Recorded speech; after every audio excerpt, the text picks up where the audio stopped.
Welcome to Teal Table Talks.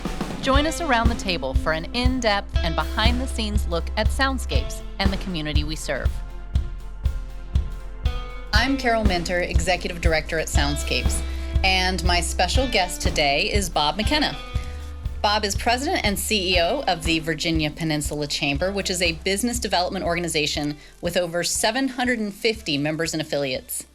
Bob is a graduate of the United States Merchant Marine Academy, and he served for 27 years as a United States Navy officer. Thank you for your service. My pleasure. He retired as a captain in 2011 and moved to Newport News with his family. He joined the Chamber in his current role in 2018 and is also highly involved in our community through service on numerous foundation and association boards and committees. Thank you, Bob, for joining me today.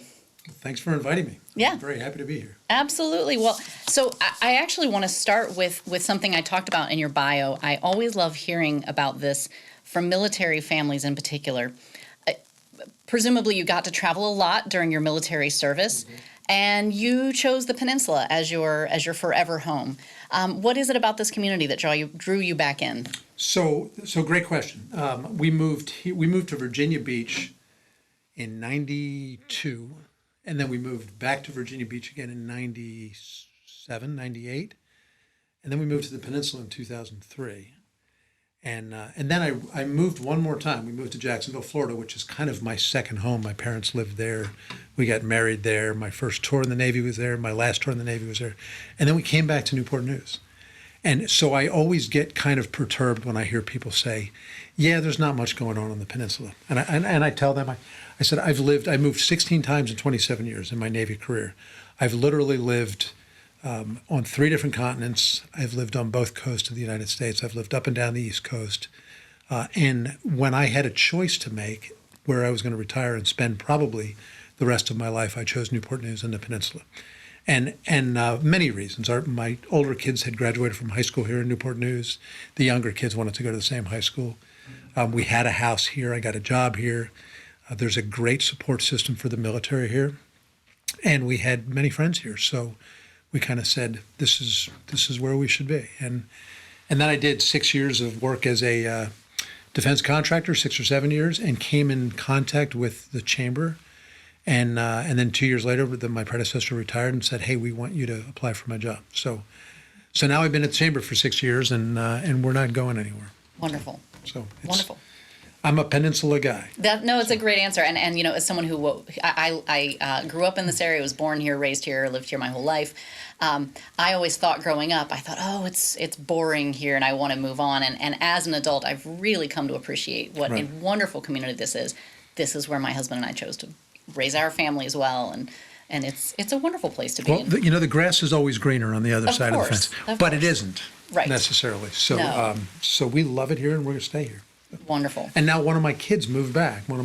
My daughter lives here with her family in Williamsburg. Oh, that's great. So I don't have to chase my kids around. There you go. One more reason to stay put. Exactly. Yeah. Well, you know, you have such a unique perspective on this community because of the work that you do with the Chamber. You really just get to know the people and the businesses that make up this community so well. What do you see this community getting right? And what do you think that we should be working on as a whole community? Wow. So I think we get a lot of things right. And I will start by saying I'm very optimistic about the potential moving forward. So when I first got to the Chamber, I used to hear a lot of people say, well, we're not Virginia Beach, we're not the South Side, we're not Richmond. You know, Richmond's the capital, and Richmond's got a lot of great things going on. We're just kind of the peninsula here, stuck in the middle, and people here have an inferiority complex. And I always say, I don't understand that, right? Because I look around and I see the great gifts we have. I see 5 military services on the peninsula.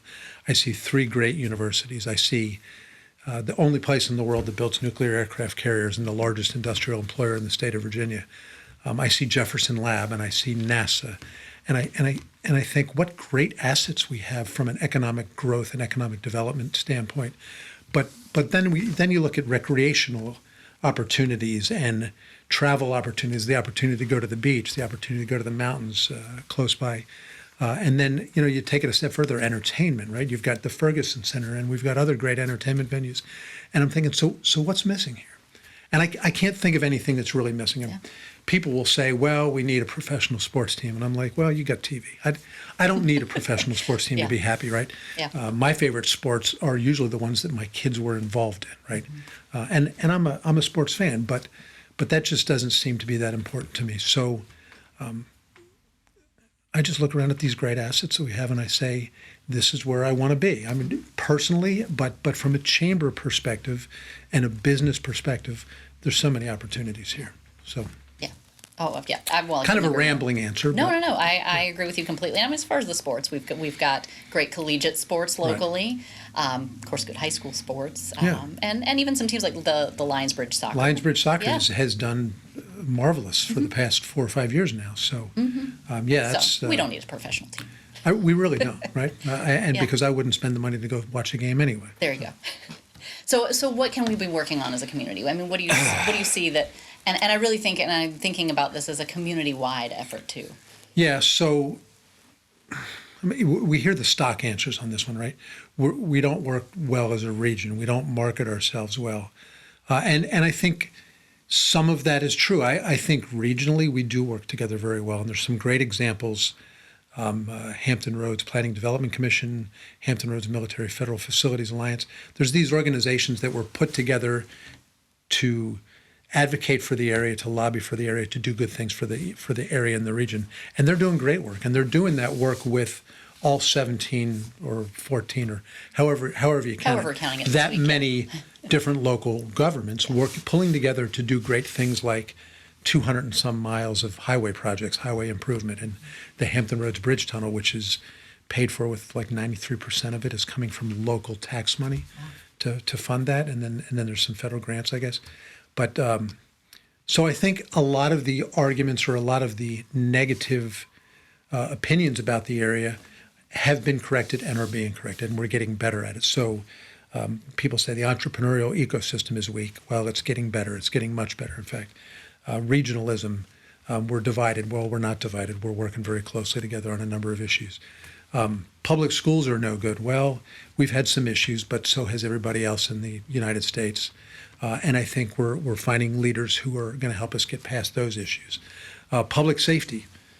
People say, well, we've got the highest homicide rate in Newport News, for instance, 45 homicides or something like that in 2023. Well, yes, but most of us consider ourselves safe on a daily basis, right? And a lot of those are domestic type situations. And I think Steve Drew and his team at Newport News Police Department are doing a wonderful job, and that will get better. So we're improving all the things that we don't do so well, except getting a professional sports team. Which we decided. We don't care. You and I just decided we don't need it It's anyway. not important. Yeah. The other thing I hear, like young people always say, like public transportation. We need more public transportation. It's kind of difficult in an area that's surrounded and separated by water. It is, right? yeah. And most people don't work in the city where they dwell. Right. So it's difficult. Now, Hampton Roads Transit is doing a great job fixing a lot of those issues with, in Newport News, for instance, it's Warwick, it's Jefferson, it's Mercury, it's Newport News Shipbuilding and some of the big employers. And it needs to get better, but William Harrell and his team are doing a great job making it better. Yeah. So as long as you have continual improvement, you keep working towards goals and objectives with a strategy in mind, and they do have that, then we'll answer all of the problems, and then we'll have new problems 10 years from now. Of course, yeah. So, no, and then we'll have to attack those as well, but that won't be my job. Fair enough. 10 years from now, I hope not to be going to work every morning. There you go. Fair enough. Well, that's great. So you and I, we first met in fall of 2018 when I was first starting in the lead class of 2019, best class ever. And you were still relatively They all say new. that. Yes, you have to. It's So you were actually relatively new in your role then. I think you had started earlier in 2018. 7 months before. Yeah. And so because you were relatively new, you came on all of our field trips, which was so much fun. Yeah. So we really got to know you well during that, and you got to go along. Do you still go on all the field trips? I don't go on all of them. Yeah. And I would like to have the time to be able to do that, because it's more than just going to the field trips, the adult field trips they call them, right? Right. And meeting leaders and hearing what the current issues are in the community. But I like to do it just because I like to get to know the 50 members of the class, because it's all about building a network of friends. And I consider just about everybody that goes through there, I want to have coffee with them, right? I want to learn something about them personally. I want them to become part of my network, but also part of my friend network. So this class this year, last class, Sarah Balgoyan's class, right? Yes. Was actually, I got to know all of them pretty well. This year's class, I've been a lot busier doing other things, so I'm going to make an effort for the next 3 classes until the year completes to get to know them a little bit better. But it's a great program. In fact, we're accepting applications right now for the class timing. of 2025. Yes. And that, so you were class of 2019. It gets, and I'm not saying that your class wasn't the best class ever, but the program gets better every year because we learn lessons and we apply lessons. Yeah. So it's good. It's a great program. We're actually working on building a follow-on to Lead Peninsula now, and it's going to be Lead 2, for want of a better description. Okay. But it's going to really focus on leadership development of emerging leaders in organizations. So take those middle managers and teach them give them the tools that they need to step up in their organization, but also in the community. Oh, that's great. Well, for those who are not familiar, the LEAD program through the Chamber, I highly recommend. It's really an opportunity not only to get to know lots of other leaders in the community, but to get to know the community really on a deeper level. And I mean, I mentioned I'm from here, and I wasn't sure how much I would learn. And every single month, I learned so much more. And you just really become kind of an expert in this community that we share. So and we've introduced some, since you were in it, we've introduced a travel, hospitality, and tourism day.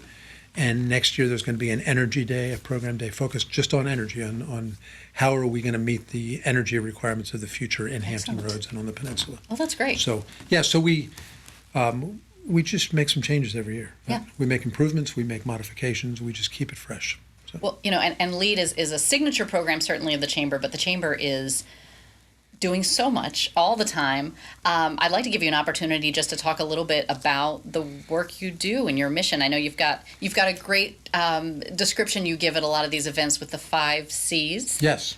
You want me to talk about the 5 C's? Sure. I'm always happy to talk about the 5 C's. So our mission in a nutshell is to, and this isn't the official mission statement because that's good, but I like to talk about it in a nutshell.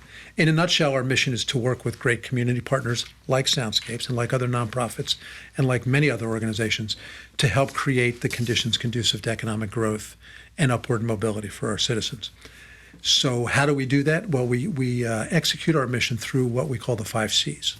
And the 5 C's are, we are a connector of people and organizations. We're a convener of meetings and initiatives. You know how sometimes organizations are working on the same mission, but they're all stovepiped.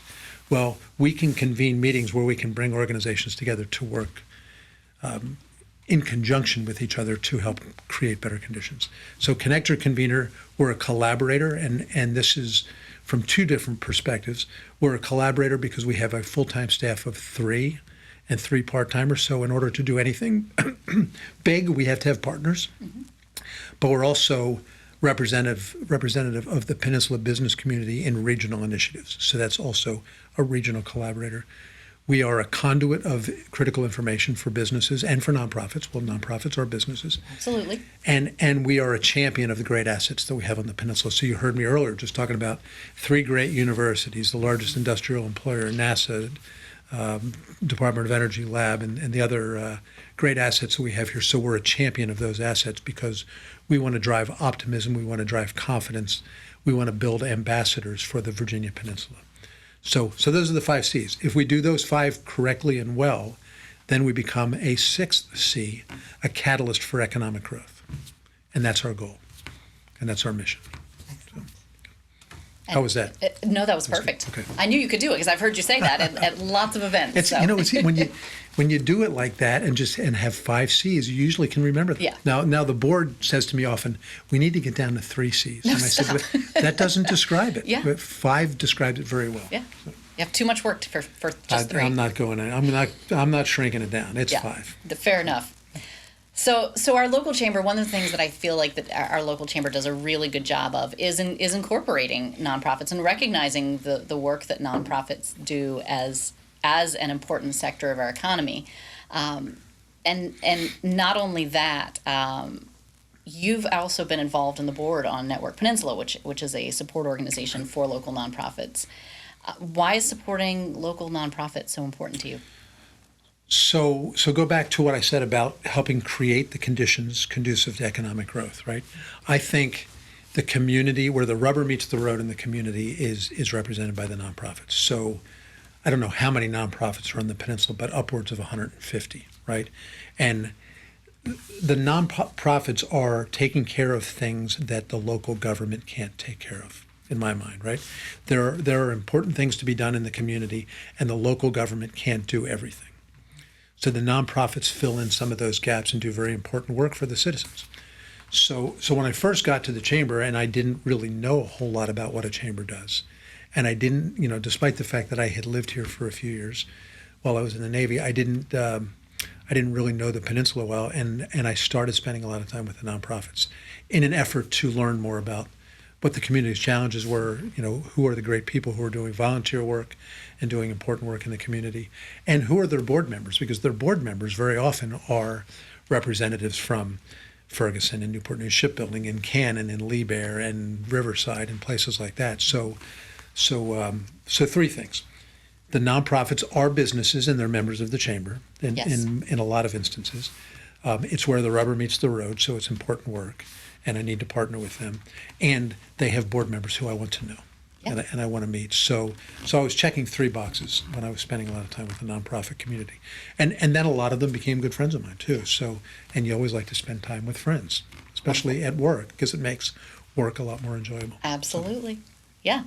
No, that's great. Well, and one of the ways that you have supported Soundscapes in particular is we were so fortunate to have you come MC our Soundscapes Gala last year in the fall.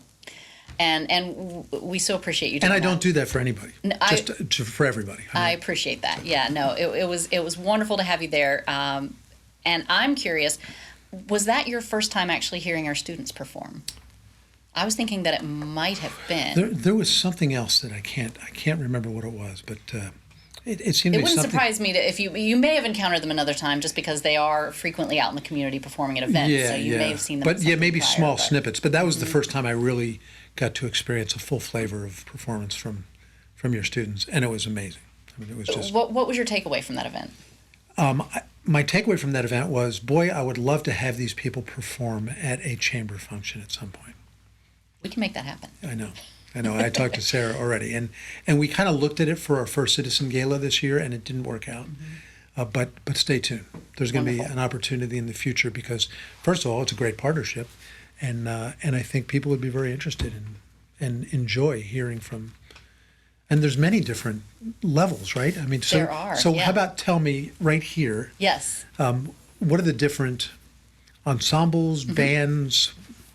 Well, that's one of the things that I love about that event in particular is because students from all of our different programs were there. Right. So you got to see students from our daily after school program. So students starting, as young as second grade, starting with level 1. I know we had some kids, I think, on the buckets and keyboards and recorders. Mm-hmm.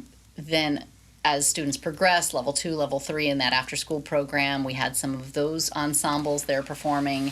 And then we also have the Peninsula Youth Orchestra, which is now a program of Soundscapes. And so I know we had some Peninsula Youth Orchestra students there, as well as our performance ensemble, which is sort of a select group of those PYO students that they're the ones that are out in the community more.